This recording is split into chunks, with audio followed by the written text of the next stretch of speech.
उत्तराखंड में निकाय चुनाव की तैयारी के बीच जब से शहरी विकास विभाग के द्वारा निकायों में आरक्षण घोषित किया गया, तब से बीजेपी के विधायक या तो आरक्षण पर सवाल उठा रहे हैं या फिर अपने करीबियों को टिकट देने के लिए दबाव बना रहे हैं। लेकिन बीजेपी संगठन ने इसे गंभीरता से लेते हुए ऐसे विधायकों को साफ कर दिया है कि अनुशासनहीनता को बर्दाश्त नहीं किया जाएगा। देखिए रिपोर्ट। बीजेपी विधायकों को मनमानी पड़ी भारी, बीजेपी संगठन ने नसीहत दे डाली। प्रदेश अध्यक्ष महेंद्र भट्ट का बयान, अनुशासनहीनता नहीं की जाएगी बर्दाश्त। उत्तराखंड में निकाय चुनाव की तैयारी के बीच बीजेपी के कई विधायक पार्टी के लिए टेंशन बढ़ाने का काम कर रहे हैं। निकायों में आरक्षण घोषित होने के बाद सबसे पहले विकासनगर से बीजेपी विधायक मुन्ना सिंह चौहान ने सवाल खड़े किए और आपत्ति दर्ज करने पर निस्तारण न होने पर हाईकोर्ट तक जाने की बात कह डाली। तो वहीं इस बीच लेंसडाउन से बीजेपी विधायक दिलीप रावत ने कोटद्वार नगर निगम सीट पर सुमन कोटनाला को ही उम्मीदवार बनाए जाने के लिए ऐसी प्रेशर पॉलिटिक्स चली कि अब उन्हीं की पॉलिटिक्स उन पर भारी पड़ती नजर आ रही है। क्या कुछ दोनों विधायकों के बयान सामने आए हैं, पहले आपको सुनाते हैं। अध्यक्षों के आरक्षण की जो अनंतिम सूची प्रकाशित हुई है, उसमें विकासनगर को अनुसूचित जनजाति एसटी के लिए आरक्षित किया गया है। ये आपत्ति, इस पर हमारी आपत्ति है। तो ये जो 3 नगरपालिका परिषद है, खटीमा, धारचूला और विकासनगर, इसमें विकासनगर में जनजातियों की आबादी सबसे कम है, तो पहले ज्यादा आबादी वाले आरक्षित होंगे। खटीमा और धारचूला को उसको अनारक्षित दर्शाया गया और विकासनगर को आरक्षित कर दिया गया।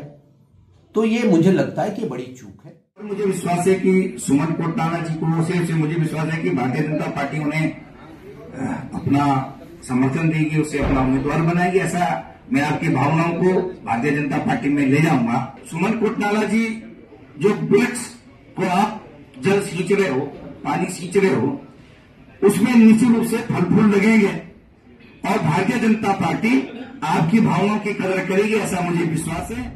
बीजेपी के दोनों विधायकों के बयान पार्टी के लिए टेंशन बढ़ाने वाले हैं, तो वहीं पार्टी ने भी दोनों विधायकों के बयान पर सख्त रुख अपनाया है। बीजेपी के प्रदेश अध्यक्ष महेंद्र भट्ट का बयान सामने आया है, जिसमें उन्होंने विधायकों को सख्त हिदायत दी है कि यदि उन्हें आरक्षण से संबंधित कोई भी आपत्ति है तो वो अपनी आपत्तियां दर्ज करा सकते हैं और मीडिया में बयान देने से विधायक बचे। तो वहीं दिलीप रावत के बयान पर भी महेंद्र भट्ट ने साफ तौर से कहा है कि उम्मीदवारों की दावेदारी और यदि किसी विधायक को कोई बात कहनी है तो वो पार्टी फोरम पर रखे, नहीं तो अनुशासनहीनता के दायरे में उनका बयान समझा जाएगा। देखिए, अभी आरक्षण के लिए सरकार ने आपत्तियां मांगी है, अनेकों नगर निगम पालिकाओं में आपत्तियां दर्ज हुई हैं और उसके बाद विधिवत रूप से आरक्षण डिक्लेयर होगा। पार्टी ने अपने पर्यवेक्षक प्रत्येक नगर निगम पालिका के लिए भेज दिए हैं। किसी भी कार्यकर्ता को प्रत्याशी के संदर्भ में किसी प्रकार की बयानबाजी और कोई विषय रखना है तो पार्टी का प्लेटफॉर्म है, उस पर रखें। अलग से बयानबाजी ये अनुशासनहीनता के दायरे में आएगी। मैं अपने सभी कार्यकर्ताओं से जनता से अपील करता हूं कि एक प्लेटफॉर्म पार्टी ने बना हुआ है, प्रदेश स्तर पर हमारे प्रदेश के पदाधिकारी जो इनके लिए प्रभारी बनाए हुए हैं, अपने विषय उन तक सीमित रखें। किसी भी प्रकार की अनर्गल बयानबाजी किसी भी स्तर पर प्रत्याशी के संदर्भ में नहीं होनी चाहिए। निकाय चुनाव में आरक्षण घोषित होने के बाद बड़े स्तर पर आरक्षण को लेकर सत्ता पक्ष और विपक्ष के नेता सवाल खड़े कर रहे हैं। वहीं बीजेपी नेताओं के आरक्षण पर सवाल उठाने को पार्टी ने अनुशासनहीनता करार दिया है। वहीं उम्मीदवारों को लेकर प्रेशर पॉलिटिक्स बनाने वाले नेताओं को भी बीजेपी ने साफ हिदायत दे डाली है। ऐसे में देखना होगा कि पार्टी की हिदायत का आखिर कितना असर बीजेपी विधायकों पर पड़ता है। रफ्तार मीडिया के लिए देहरादून से मनीष डंगवाल की रिपोर्ट।